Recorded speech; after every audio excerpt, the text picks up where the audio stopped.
ఈరోజు శామగడ్డలతో మ్యాక్సిమం పులుసు చేసుకుంటారు కదా. సో ఇప్పుడు నేను దీంతో ఫ్రై చేస్తున్నాను అనమాట. ఓకే, ఏం లేదు, సింపుల్గా చాలా ఈజీగా అయిపోతుంది.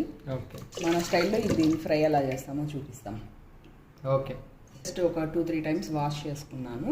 ఓకే, వాష్ చేసుకొని కుక్కర్లో ఒక 2 విజిల్స్తో ఉడికించుకోవాలన్నమాట ఫస్ట్. ఓకే,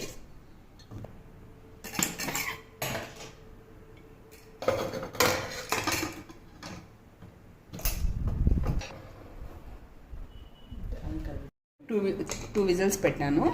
2 విజిల్స్ అయిపోయింది కదా. ఇప్పుడు చూస్తాం.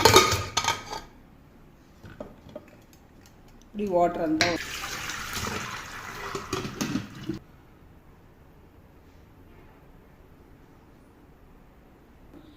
ఇది బాగా ఉడికిపోయింది కదా. ఇదంతా ఇలా తీసేసుకుంటాం అనమాట. ఈ పొట్టు తీసేసుకోవాలి. ఇప్పుడు ఇదంతా పొట్టంతా వచ్చేసుకున్నాం కదా. ఇప్పుడు ఈ శామగడ్డల్ని కొంచెం స్లైసెస్గా కట్ చేసుకుంటాం అనమాట. ఓకే,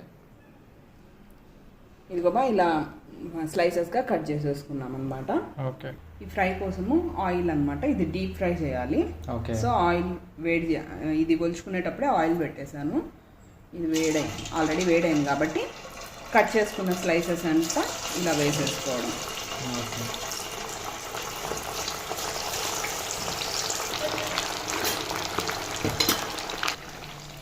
ఇది ఇలా ఫ్రై కోసం ఇలా విడివిడిగా వేసేసుకొని ఇది బాగా కొంచెం డీప్ ఫ్రై అవనించుకోవాలి. అప్పుడు కొంచెం సిమ్లో పెట్టాలన్నమాట.